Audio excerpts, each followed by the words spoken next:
tardes, estimada audiencia de la agencia de noticias Fides. Soy la periodista Micaela Villa y les damos la muy cordial bienvenida a un nuevo conversatorio. En este espacio vamos a intercambiar criterios acerca del impacto que tiene la minería aurífera en nuestro país respecto a los derechos de los pueblos indígenas y también respecto a los derechos medioambientales. En la agencia de noticias Fides hemos venido trabajando varios reportajes, varias notas ampliadas en relación a este tema, ya, y bueno, para reflejar, ¿no? Cómo con el tiempo, con los años, el tema de la minería aurífera se ha convertido en una grave problemática. Como ustedes pueden ver en las imágenes, en la agencia hemos ido trabajando diversos temas, por ejemplo, este, que respecto a que en el indígenas del norte de La Paz han dado a conocer un informe donde denuncian que tienen hasta 10 veces más mercurio en sus cuerpos que lo permitido. Por otro lado, se ha trabajado en un reportaje sobre el mercurio.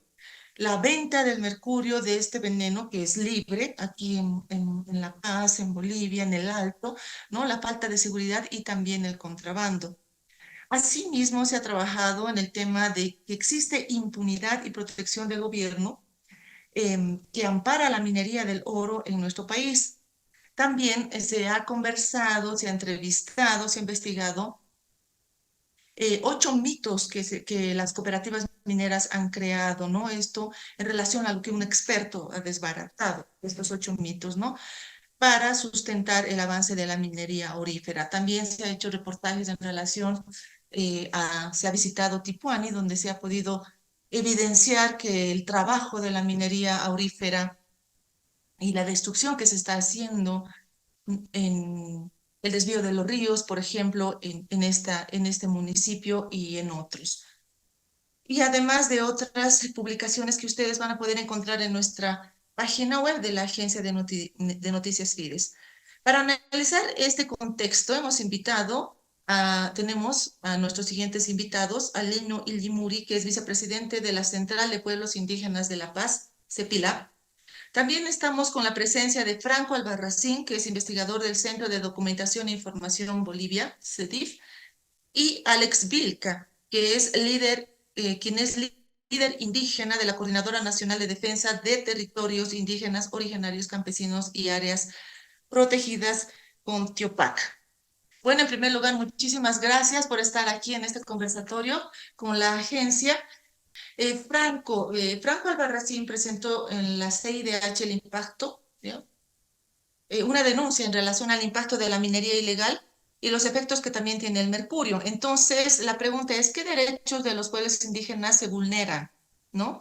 ¿Y en qué puede derivar que la CIDH tenga esta información, por favor?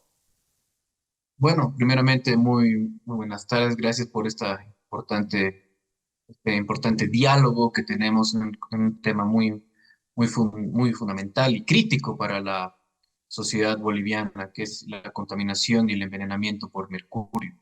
Bueno, la Comisión Interamericana de Derechos Humanos aproximadamente cada 4 o 5 meses realiza un periodo de sesiones, ¿no? Se reúnen y dan la posibilidad tanto al Estado como a la sociedad civil para que puedan estos reunirse, convocar audiencias y presentar información.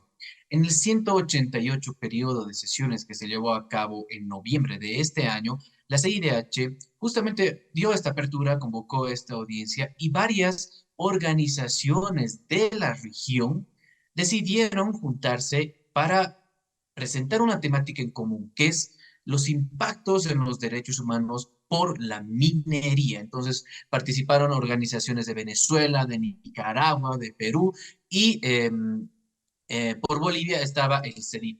Y es ahí que nosotros presentamos información justamente que hemos recolectado con la CONTIOCAP y también con la Universidad de Cartagena sobre el envenenamiento y la contaminación por mercurio en Bolivia. La Comisión Interamericana de Derechos Humanos quedó muy preocupada y se comprometieron a dar seguimiento a esta temática porque se vulneran los derechos de los pueblos indígenas, el derecho a la vida, el derecho a la integridad personal, el derecho a la salud, principalmente, en el caso de las mujeres indígenas, los derechos sexuales y reproductivos. Pero de manera también secundaria otros derechos muy importantes como el derecho a la alimentación, el derecho a la vivienda, el derecho al trabajo. Este es un tema estructural que lamentablemente tiene un impacto no solo en los derechos que he mencionado, a la vida o a la integridad personal, sino que tiene un impacto desproporcional en toda una gama de derechos, sobre todo afectando a los sectores más vulnerables, niños, niñas y adolescentes indígenas y también mujeres indígenas, cuyos efectos por la contaminación por mercurio tienen un impacto mucho más significativo que en el caso de los hombres, ¿no? Muchas mujeres indígenas, debido al envenenamiento por mercurio, sufren abortos espontáneos y entre otro tipo de dolencias que lamentablemente, como ya lo he mencionado, tienen un impacto permanente en la mayoría de los casos, pero sobre todo muy importante en sus derechos humanos. ¿De qué puede derivar que la CIDH tenga esta información? Bueno, este ha sido un periodo de sesiones donde justamente, como lo he mencionado, ha dado esta apertura para que se presente esta información. Este día presentó la información sobre el impacto en los derechos humanos por el envenenamiento por mercurio. Y ahora, ¿qué va a hacer con esa información la Comisión Interamericana? Bueno, ellos primeramente no nos olvidemos que en el mes de febrero y marzo de este año han realizado una visita in loco, es decir, han visitado Bolivia y emergente de esa visita va a surgir un informe país. Este informe país básicamente va a establecer absolutamente todas las vulneraciones a derechos humanos en Bolivia, no en los últimos 2, 3 o 4 años, sino durante los últimos por lo menos 15 años. Va a establecer un contexto general sobre la situación de derechos humanos en el país y como resultado va a establecer un conjunto de recomendaciones. Entonces, la información que nosotros hemos presentado sobre la contaminación por mercurio, la CIDH va a analizarla, obviamente, seguramente también va a solicitar información al Estado boliviano, el Estado boliviano presentará su argumentación y sus respaldos, pero en base a esa información, la CIDH, el objetivo es que asuma una posición crítica y que de una vez establezca al Estado boliviano que implemente políticas públicas destinadas a la reparación integral de aquellas personas que han sido envenenadas por mercurio, pero también a la abrogación y la derogación de las leyes que corresponden, pero también que se asuma la responsabilidad a los sectores que están ocasionando todo esto, que son justamente las cooperativas mineras que actúan en absoluta impunidad. Gracias. Alex, ¿por qué la minería aurífera puede atentar contra los derechos indígenas y medioambientales sin que nadie frene estas actividades, por favor?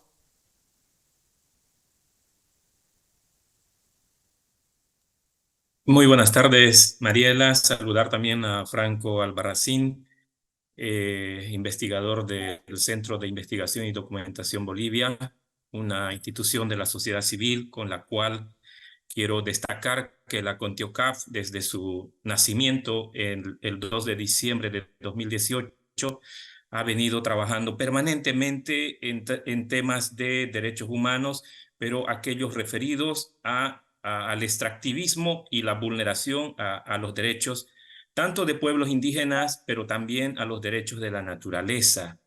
Y respondiendo a tu pregunta, Mariela, debo decir de que los actores mineros, sobre todo cooperativistas, están amparados y protegidos por el actual gobierno y como tal tienen esa potestad y esa supremacía de ingresar, por ejemplo, en territorios indígenas, en áreas protegidas, de ocupar las principales cuencas hidrográficas, vulnerando los derechos fundamentales que están citados en la Constitución, como el derecho a la vida, el derecho a la alimentación, el derecho al agua y otros derechos que también se nos asiste a los pueblos indígenas en un listado bastante amplio en el artículo 2, por ejemplo, a existir libremente, a nuestro reconocimiento al derecho territorial, a la tierra, al territorio, a vivir en un medio ambiente sano, a que seamos consultados mediante procedimientos apropiados no se hace la consulta previa, libre, informada, de buena fe, que está amparado en el artículo 30, parágrafo, perdón, numeral 2, parágrafo 15, o perdón, numeral 15. Entonces, esa situación es la que nosotros venimos permanentemente dando a conocer a la opinión pública. Sabemos muy bien de que los actores mineros, repito, sobre todo los cooperativistas, forman parte de la estructura de gobierno y como tal, estos actores prácticamente se sienten con un poder de estar atropellando y vulnerando sistemáticamente los derechos de los pueblos indígenas, los derechos de la naturaleza y el derecho que nos ampara a todo ciudadano boliviano, porque lo que están haciendo, lo que están afectando no solamente daña o afecta a los pueblos indígenas, sino al pueblo boliviano, porque ¿qué están haciendo ellos? Destruir el patrimonio natural y cultural del pueblo boliviano, ¿no? Mencionabas amparo y protección. ¿De qué manera se está dando este amparo, esa protección del gobierno hacia este sector? Sobre todo a partir de ciertas normas. Vamos a citar la ley 535. Esta ley que entra en vigencia en mayo de 2014 ha sido construida a medida de los actores mineros, a solicitud de los actores mineros. Y como tal, esta ley les es sumamente permisibles para poder ingresar burlando derechos fundamentales en territorios indígenas, en áreas protegidas y, repito, en cuerpos de agua, en nuestros acuíferos, en nuestras principales cuencas hidrográficas que tienen una protección especial en la Constitución. Entonces, esto es lo que está, digamos, haciendo estas normas, y junto a eso podemos hablar de la ley de cooperativas. Podemos hablar también de otros tratos preferenciales que tienen estos actores mineros. Por ejemplo, los actores mineros ocupan cargos importantes en la estructura de gobierno, son directores en algunas instituciones, tienen diputados, tienen senadores y están obviamente controlando instancias de toma de decisiones. Y ahí seguramente, por ejemplo, la AJAN, el CERNAP, la ABT, el INRA y otras instituciones son las que están siendo promotoras o encubridoras, ¿no? De este avance de la minería ilegal sobre territorios indígenas y sobre áreas protegidas, Mariela. Gracias. Franco, ¿qué poder considera usted que ostentan los cooperativistas auríferos frente a los indígenas, que cada vez son un grupo social débil en un Estado plurinacional? Bueno, creo que Alex lo ha explicado de manera muy detallada y estoy completamente de acuerdo con él. Existe la presencia de cooperativas mineras en varios niveles del Estado, pero no solo presencia de carácter política, sino también de carácter económica y también administrativa en distintas esferas del Estado. Como lo dijo Alex, las cooperativas mineras tienen cupos en la Asamblea Legislativa Plurinacional, cupos puestos que justamente impulsan este tipo de normas que son contrarias a la ley ambiental, pero también a la propia constitución política del Estado. Tienen cupos, tienen sectores presentes y muy influyentes en el órgano ejecutivo, en el propio Ministerio de Medio Ambiente está cooptado por actores cooperativistas, el Ministerio de Minería y otras instancias del Ejecutivo. Entonces, existe una influencia muy, pero muy evidente de parte de las cooperativas mineras. Y principalmente, ¿dónde vemos esto? ¿Dónde vemos el poder de este sector?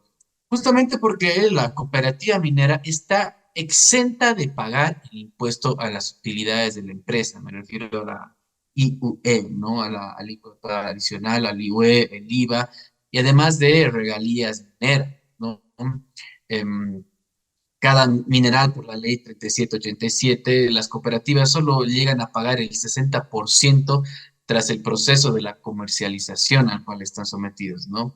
Además, ojo, no están sometidos a normas laborales o por lo menos vulneran de manera trágica toda ley laboral que reconoce el Estado boliviano. Entonces son un grupo absolutamente privilegiado. En pocas palabras, están presentes en todas las esferas del Estado, pagan una miseria en cuestión de regalías, no pagan impuestos, no respetan las normas ambientales, ellos en cualquier momento eh, invaden áreas protegidas y contaminan en absoluta impunidad territorios indígenas.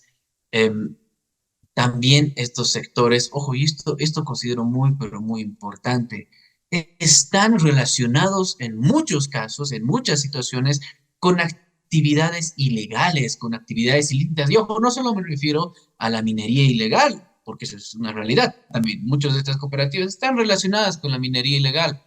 Me refiero a otras actividades como la trata y tráfico. No lo digo yo, lo dijo ya UNICEF en un informe que fue publicado hace unos cuantos años, cómo la trata de menores, la trata y tráfico de menores, de mujeres, está relacionado, estrechamente relacionado con la minería y también con la minería del oro. Y también hay presencia, hay una relación muy estrecha con estas cooperativas mineras que impulsan este tipo de actividades ilegales. Hay relaciones también estrechas con el narcotráfico, hay relación también estrecha con empresas chinas que están detrás de estas cooperativas. Muchas cooperativas son la pantalla y detrás están empresas chinas quienes son en realidad quienes se benefician de la falta de pago de impuestos, de la transgresión a las normas laborales, de la transgresión a las normas ambientales. Entonces es un sector absolutamente privilegiado. Hoy en día estas cooperativas mineras son la nueva casta privilegiada en Bolivia que lamentablemente vulneran normas y generan actividades ilegales en una situación de absoluta impunidad. Sobre el tema de impuestos, ¿no? Y las investigaciones que hacía la agencia de noticias Fides dan a conocer de que ellos sí son un sector que iban a pagar el 2,5%, digamos, en relación solamente al tema de regalías, ¿no? Esto debido a que son cooperativas que tienen un trabajo más artesanal, ¿no? Pero realmente será así. Una visita que se hizo a Tipuani sí, dio a conocer, se observó de que hay cooperativas que tienen más de 20 maquinarias de transporte pesado, por así decirlo, ¿verdad? Que tienen gran cantidad de gente que está trabajando a minería a cielo abierto, ¿verdad? En lugares donde había plazas, en lugares donde había escuelas, ya está ahí la minería, ¿no? Entonces, ¿por qué consideran o considera Franco que está pasando esto, ¿no? Si bien ellos tendrían que aportar determinada cantidad de impuestos, solamente lo están haciendo al 2,5%. ¿Serán realmente cooperativas las que están trabajando en esto o son grupos de cooperativistas auríferos que están tal vez disfrazados de cooperativas cuál es el punto de vista que maneja Franco?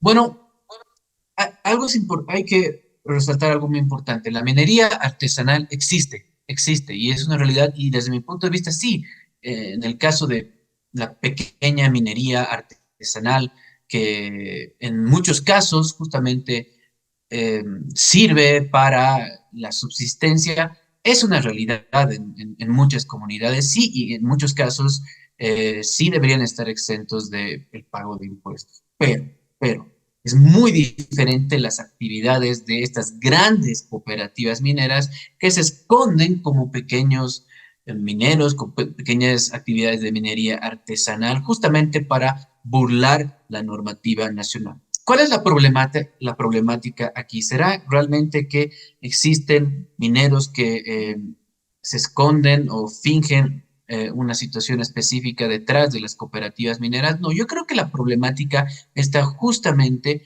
en la protección a la cooperativa minera, a la cooperativa en Bolivia, ¿no?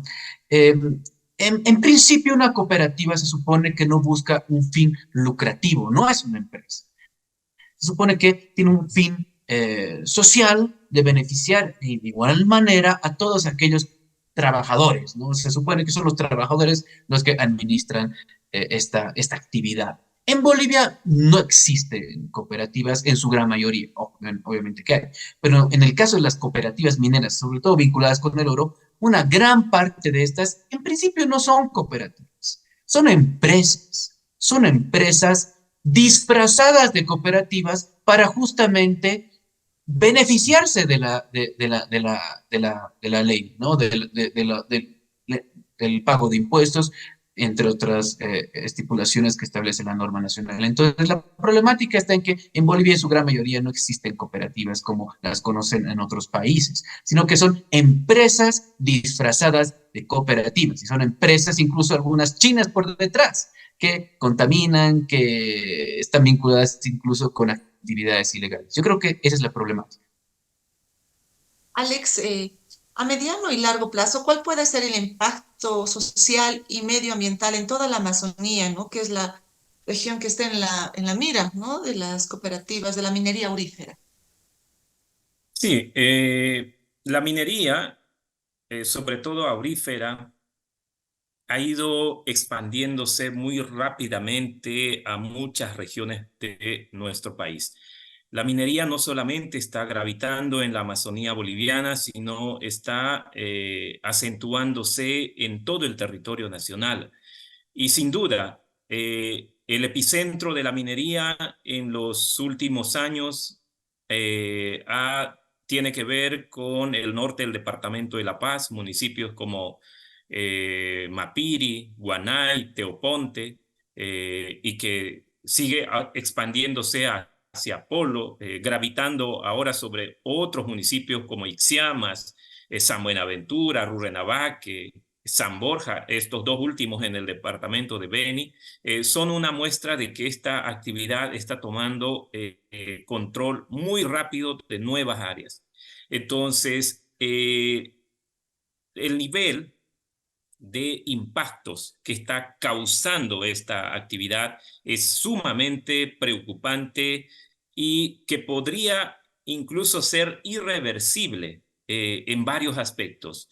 La minería ilegal, sobre todo aurífera, no solo está destruyendo el patrimonio natural, es decir, bosques, biodiversidad, ríos, sino está desestructurando también la vida cotidiana de los pueblos indígenas, está destruyendo los medios tradicionales de subsistencia que tienen los pueblos indígenas, que es justamente el bosque, que son la biodiversidad, que son los ríos, que son estos espacios también que representan espiritualidad, son sitios sagrados donde se están haciendo este tipo de actividades.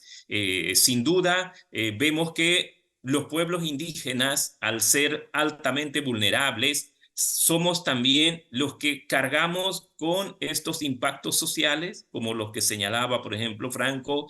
La minería trae consigo el tema de prostitución, drogadicción, hay conflictos internos, pugnas entre las comunidades a nivel inclusive familiar. Entonces, todo eso es un daño que viene causando la minería en nuestro país. Entonces, es muy preocupante. Si hablamos solamente de contaminación, por ejemplo, del agua, y por consiguiente la contaminación de la vida acuática, los peces, al ser los peces, ¿qué digo? Las proteínas más importantes que tienen los pueblos indígenas, esto está repercutiendo en el nivel de contaminación, ¿no? Y los niveles de contaminación por metales pesados, sobre todo mercurio, en los que se han ido realizando estudios, muestran altos niveles de contaminación en pueblos y comunidades indígenas. Es el caso del pueblo Eseja, la comunidad de Ioquibo. En promedio, un estudio de la Red Internacional para la Eliminación de Contaminantes que se hizo a finales del 2020 y fue publicado a mediados del 2021, muestra un promedio de 5.58 partes por millón, ¿no? ppm de metilmercurio en su organismo de las mujeres en edad reproductiva. Entonces, esos datos, por ejemplo, han sido los que nos han causado una angustia, una preocupación en los demás pueblos que estamos habitando en la cuenca alta, sobre todo del río Beni. Es en ese momento es que se pide a las instituciones de la sociedad civil, en este caso el CEDIT, y a través del CEDIT, la Universidad de Cartagena de Colombia, para que se realicen o se amplíe estos estudios en otros pueblos y comunidades indígenas. Es así que se ha abarcado el pueblo Chupiamona, el pueblo Tacana, el pueblo Chimán, Mosetén, Leco, y prácticamente los resultados preliminares de ese estudio, por ejemplo, de encontrar metales pesados en el cabello de los indígenas, muestra que el mercurio está presente en gran parte de la población indígena. Los estudios de la CEPILAB decían que un 75% de las comunidades o de la población indígena está siendo dañada. Los estudios que ha hecho el CEDIT a través de la Universidad de Cartagena muestra datos incluso mucho más alarmantes. Estamos hablando que la población afectada es superior al 90%. Con niveles por encima de los recomendados por la Organización Mundial de la Salud, que dice que no deberíamos exceder una parte por millón, es decir, un ppm, pero estamos por 3, 4, hasta 7 veces. Hay incluso casos que están por encima de 30 partes por millón, y hay un caso hipotético en el pueblo de Ceja que está por encima de las 100 partes por millón de metilmercurio en su organismo. Entonces, la situación es muy preocupante. Los pueblos indígenas que habitamos en la Amazonía boliviana, estamos haciendo esfuerzos de que este problema, ya no de salud en los pueblos indígenas solamente, sino este problema consideramos que ya se ha convertido en un problema de salud pública, porque no solamente somos los indígenas los que estamos siendo afectados, sino es el pueblo boliviano en su conjunto que se está viendo afectado por el avance desmesurado de la minería ilegal, que está prácticamente utilizando cantidades exorbitantes de mercurio. Mariela. Justamente sobre este tema, si permite, por favor, hace aproximadamente un mes, sí, la ANF sacó también otra investigación, una nota ampliada, porque se visitó el pueblo Eja en San Buenaventura. Ahí se habló con los líderes indígenas, se habló con la gente, se pudo conocer un poco el modo de vida, y ellos nos dijeron, afirmaron que continúan consumiendo pescado, ¿no? Si bien tienen otras opciones como la cría, tenían gallinas, ¿ya? Eh, su modo de vida, su forma de vida, su economía se basa en el pescado, porque no solamente lo consumen, también lo venden, ¿no? Entonces, es un problema que se ha podido investigar que continúa. Alex, en relación a todo este tema, para que una cooperativa pueda ingresar, necesita permiso del gobierno, de la JAM. Pero qué es lo que desde su experiencia ha podido ver cuando una cooperativa ya entra? ¿Cómo trabaja ya? Es decir, ¿cómo es que ingresa al pueblo? Ah, ¿tiene algunas estrategias? ¿Alguna vez alguien en una investigación mencionó de que les ofrecen ciertos beneficios, alguna obra social? ¿O qué información tiene Alex, por favor? Y nosotros, durante la pandemia, Mariela, en alianza con el CEDIP, íbamos produciendo boletines informativos, y uno de esos boletines informativos, el cuarto boletín de la CONTIOCAP y el CEDIP, estaba referido al tema de la minería. Y hemos visto cómo en ese periodo de la pandemia, el 2020, estos actores han tomado control y un rápido crecimiento sobre nuevas áreas, ¿sí?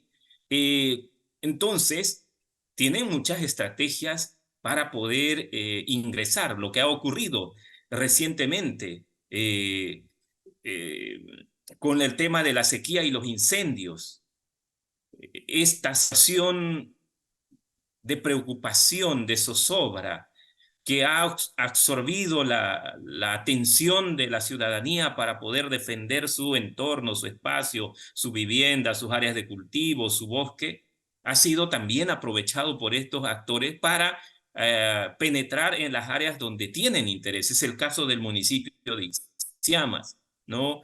Los ríos que están en el norte del departamento de La Paz están bajo la mira. Entonces, si bien estos actores mineros han ido desarrollando un conjunto de estrategias, de habilidades, como por ejemplo el invitar a que los habitantes locales, los indígenas, sean socios de estas cooperativas, supuestamente les deleguen una responsabilidad inclusive de ser el representante legal de la cooperativa, son estrategias solo de convencimiento, ¿sí? Necesitamos hacer mayor investigación a profundidad para poder tener todas estas evidencias. Todo lo que yo estoy diciendo son temas que salen de la denuncia en los territorios, en las comunidades indígenas, ¿sí? Inclusive estas cooperativas están adoptando nombres locales, nombres de los pueblos indígenas, al ponerle a las cooperativas, ¿no? Entonces, hay varias formas que están desarrollando para poder valerse justamente de esas estrategias. Sin duda, también están las promesas de beneficios sociales que a través de la Constitución y la creación de estas cooperativas se van a lograr beneficios sociales para la comunidad, para el pueblo, para el territorio, se van a hacer obras sociales. También hay ese tipo de promesas que se llevan hacia el territorio, hacia la comunidad de indígenas. Tú constituyes una cooperativa y luego pactas al margen de la ley, es decir, haces una alianza con capitales privados, pueden ser nacionales o extranjeros. El cooperativista supuestamente se queda con el 30% de las utilidades o de los beneficios que va a generar, ¿no? La explotación aurífera en un determinado área, en una cuadrícula. Y el otro 70% se va a llevar, obviamente, el que tiene el capital, ¿no? En este caso, puede ser una empresa nacional o empresas extranjeras, como los que señalaba Franco. Normalmente son chinos, son colombianos, son brasileros y hay también de otras nacionalidades. Entonces, esas son las estrategias que están adoptando para convencer y además estas estrategias de involucramiento a los indígenas, a los habitantes locales, sobre todo tiene que ver con la evasión de responsabilidades. Una evasión de esas responsabilidades es el eximirse de hacer la consulta previa, libre, informada, de buena fe, cuando los constituyen supuestamente como cooperativas con participación de gente indígena, ¿no? Y con eso están fraccionando a las comunidades, los están enfrentando a la propia familia, ¿ah? Entonces, esa situación es muy, muy preocupante y lastimosamente ante un escenario tan difícil que estamos atravesando los bolivianos, de una crisis económica muy aguda, de una crisis ambiental, climática, y sumado a ello este fenómeno de los incendios que se ha hecho recurrente en nuestro país, prácticamente hay un terreno muy peligroso donde están induciendo a la gente de los territorios, a la gente que vive en las áreas protegidas, a los municipios, a sumarse a esta actividad que está poniendo en alto riesgo el patrimonio del pueblo boliviano. y poniendo en alto riesgo nuestra propia vida, ¿no? A través de estas actividades mineras, Mariela. Franco, ¿quiénes están detrás de las cooperativas auríferas? Es decir, ¿qué tipo de intereses económicos existen? Bueno, son múltiples, ¿no? Como te he mencionado, no por nada las cooperativas mineras están justamente involucradas con distintas esferas del Estado, ¿no? Sería muy positivo, no muy positivo, pero sería por lo menos aceptable que en determinadas comunidades que viven en una situación de extrema pobreza, al final de cuentas, estas cooperativas puedan ayudar a mejorar la calidad de vida de estas comunidades. Pero es todo lo contrario. No solo destruyen su territorio, sino que los empobrecen, ¿no? Entonces, estos no son actores, en la mayoría de los casos. Bueno, sí, existen comunidades, miembros que en algunas situaciones forman parte de las cooperativas mineras, pero por lo general son grandes inversiones, gente con poder tanto político como económico que forman parte de estas cooperativas mineras. Son gente que tienen en realidad incluso varias cooperativas, ¿no? Que tienen inversiones en distintas cooperativas en distintas zonas del país. Son gente con un poder económico y político muy grande, algunos dentro de el órgano ejecutivo, en viceministerios, en ministerios, en la Asamblea Legislativa Plurinacional, otros metidos en distintas sectores dirigenciales, son dirigentes en muchos casos, afines al partido oficialista y así, y otros también tienen sus empresas. Entonces, no son sectores empobrecidos, no son sectores humildes, evidentemente hay gente, al final de cuentas, que por subsistencia forman parte de alguna manera en estas cooperativas, pero en su gran mayoría y quienes controlan todo este movimiento es un sector muy enriquecido de la población boliviana que tiene poder político, que tiene poder económico y en su mayoría que tiene una relación muy estrecha partidaria con el movimiento al socialismo. Pero en algunos casos tampoco, porque la situación en la época de el gobierno transitorio no cambió significativamente. Esta situación, las cooperativas mineras se adecúan al partido político gobernante, porque la situación no ha cambiado desde la época de Morales, Yanine Áñez y Luis Arce, ¿no? Entonces son sectores con un poder económico muy grande y político, pero como lo ha mencionado también Alex, ¿quiénes están detrás? Evidentemente son grandes inversores, un sector de la sociedad muy enriquecida, pero también en algunos casos son empresas extranjeras, empresas extranjeras. Hay registros, hay indicios, hay información muy preocupante de empresas chinas, o por lo menos inversión de China, que están detrás de estas cooperativas. Entonces, eso debería preocuparnos mucho, porque, porque se están beneficiando a final de cuentas, como ya lo hemos expuesto en preguntas atrás, de beneficio en impuestos, beneficios laborales y beneficios en términos de vulneración al medio ambiente, ¿no? Justamente de este tema. Este poder que usted, que mencionas, Franco, financia a estas cooperativas. Estamos hablando de grandes extensiones de tierra, gran cantidad de maquinaria, mucha gente trabajando. ¿Quiénes financian? ¿Es este poder? ¿Quiénes financian a las cooperativas? Bueno, distintos sectores. En realidad las cooperativas, como ya lo he ido mencionando, eh, forman parte de distintos sectores ya que desde hace mucho tiempo están involucradas en actividades extractivas, ¿no? Son empresas, en algunos casos incluso actividades ilegales, pero ya son cooperativas que van trabajando desde hace muchos años.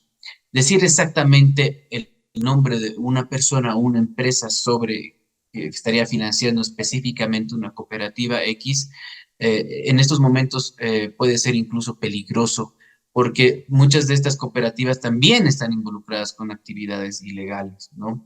Pero por lo general, el financiamiento que tienen estas cooperativas parte también de un financiamiento externo. Por lo general, inversiones chinas, inversiones colombianas y algunas inversiones incluso que podrían estar relacionadas con actividades ilegales, como el narcotráfico, como ser la trata de personas, que justamente ya lo hemos ido denunciando poco a poco, ¿no? Preocupa mucho que la minería aurífera y la minería del oro esté relacionada con el blanqueamiento de activos, con el lavado de dinero. Entonces, estos son aspectos que aún evidentemente falta investigar, pero hay algunos indicios que debería preocuparnos mucho. Por ejemplo, estas cooperativas mineras poco a poco han ido incrementando en su forma de actuar represiva en contra de líderes indígenas y defensores ambientales.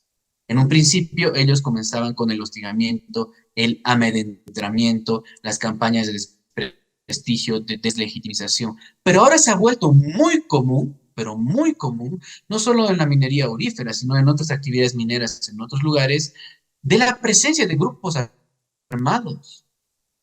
armados irregulares que forman parte de estos sectores, que amenazan dirigentes, amenazan indígenas, amenazan defensores ambientales, algo absolutamente normalizado. Y cuando tú tienes grupos armados que protegen a la minería ilegal o incluso a estas cooperativas, significa que estás estrictamente vinculado con actividades ilegales. Eh, Justamente, bueno, en relación a este tema, mm, ¿sirve de algo la ley medioambiental o la ley de protección a naciones y pueblos indígenas originarios en situación de alta vulnerabilidad? Bueno, es que este es un tema que ya es muy buena pregunta, porque trata de entrar en el centro de la problemática en Bolivia. En Bolivia tenemos leyes, decretos maravillosas, ¿no? Bolivia se adhiere y ratifica gran parte de los tratados internacionales. Sacamos la ley del medio ambiente, la ley de los pueblos indígenas, la ley a favor de los pueblos indígenas en situación de vulnerabilidad, la de la madre tierra, de la naturaleza, absolutamente todo. Tenemos una constitución maravillosa, muy garantista, etcétera, ¿no?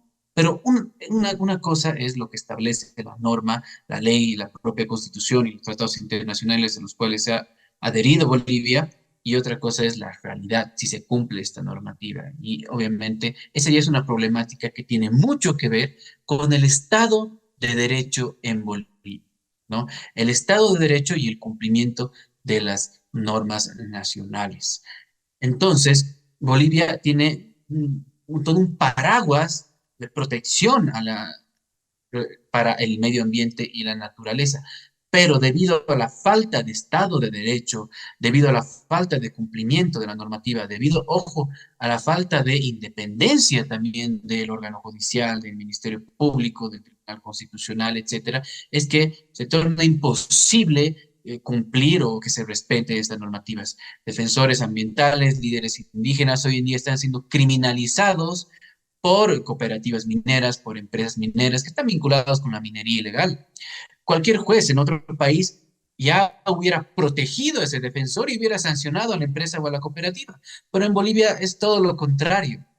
Entonces, se aplica la normativa ambiental en desmedro del defensor ambiental. Se aplica la normativa ambiental en desmedro de la naturaleza y el medio ambiente. Y eso justamente es porque en Bolivia no hay Estado de Derecho, hay un quiebre constitucional, hay un quiebre democrático que tiene un impacto significativo, obviamente, en los pueblos indígenas y el medio ambiente.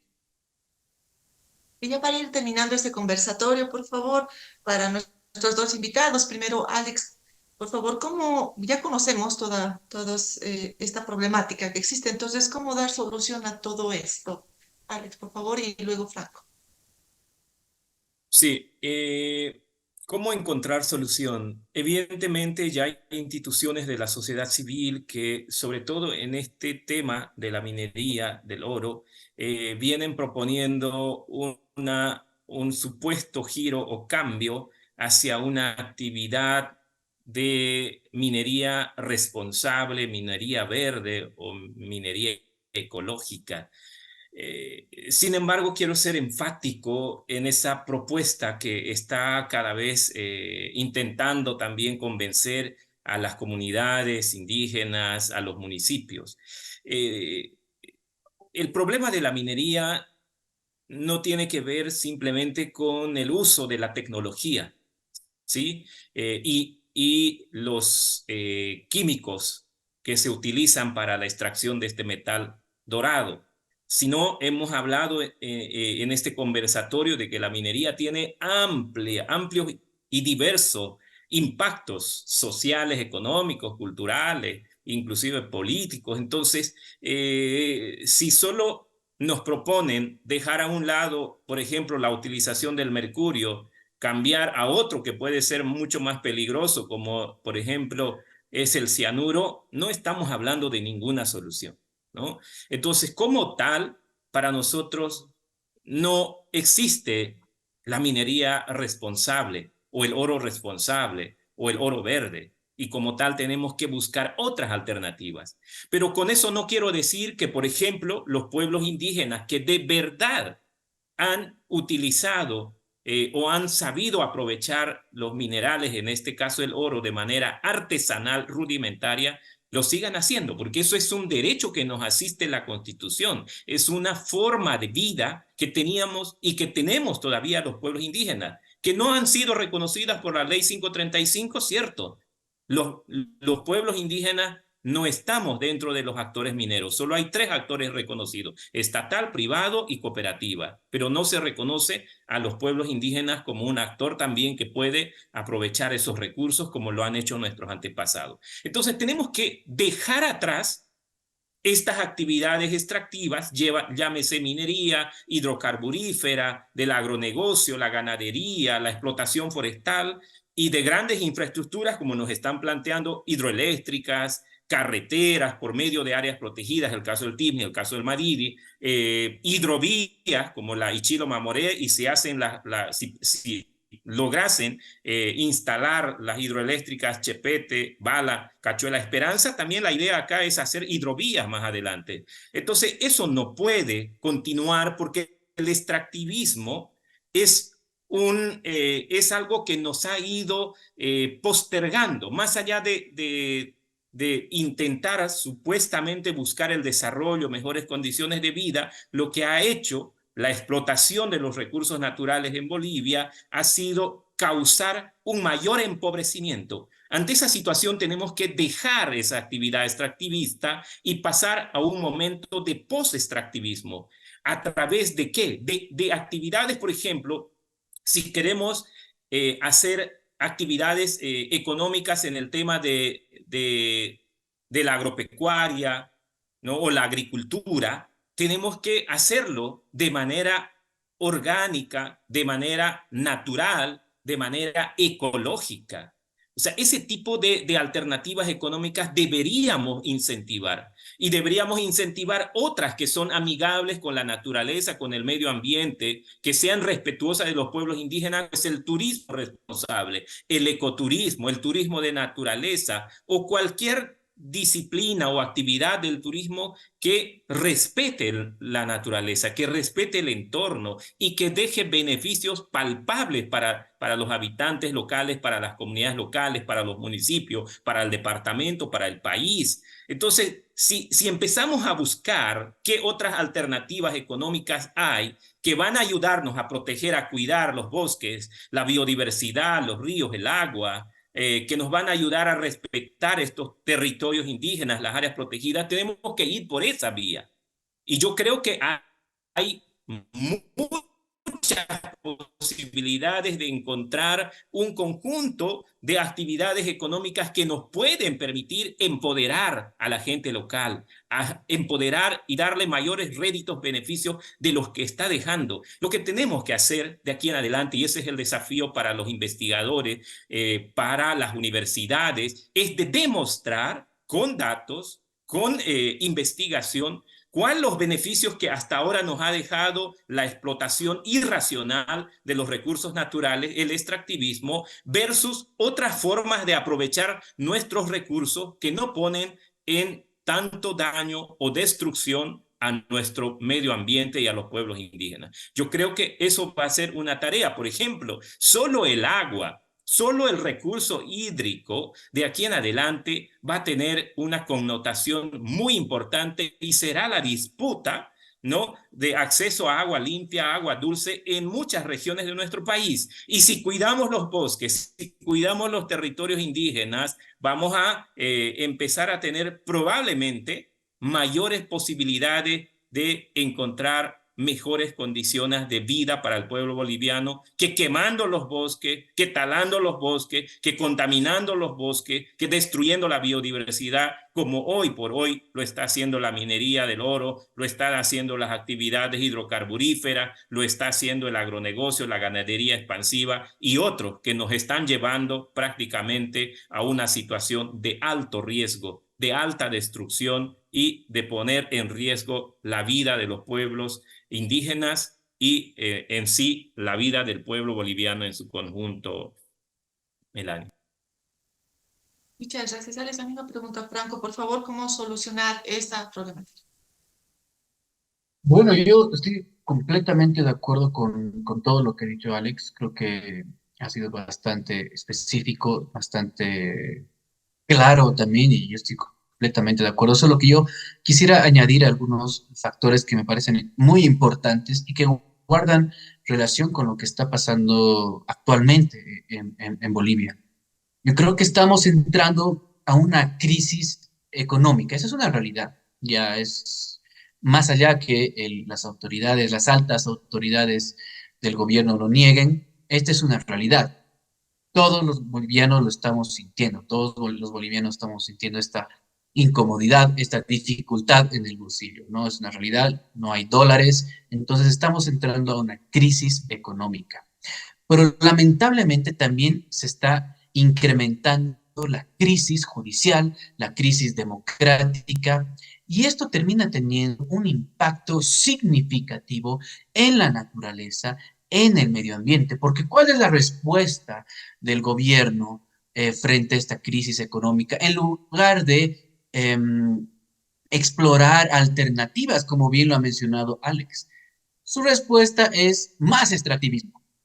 No ha servido para nada el extractivismo y su respuesta es más extractivismo. Y ese es el problema. Estamos ahora hablando de litio y estamos hablando de más exploración, estamos hablando de aprobar normas para entrar en áreas protegidas, estamos hablando de aprobar normas para flexibilizar justamente aún más la normativa existente en materia ambiental. Y yo creo que eso debe ponernos no solo a las no se debe poner en alerta a las comunidades indígenas, a los liderazgos indígenas, a los defensores ambientales, que son los que tienen una lucha constante, sino a la sociedad en general, ¿no?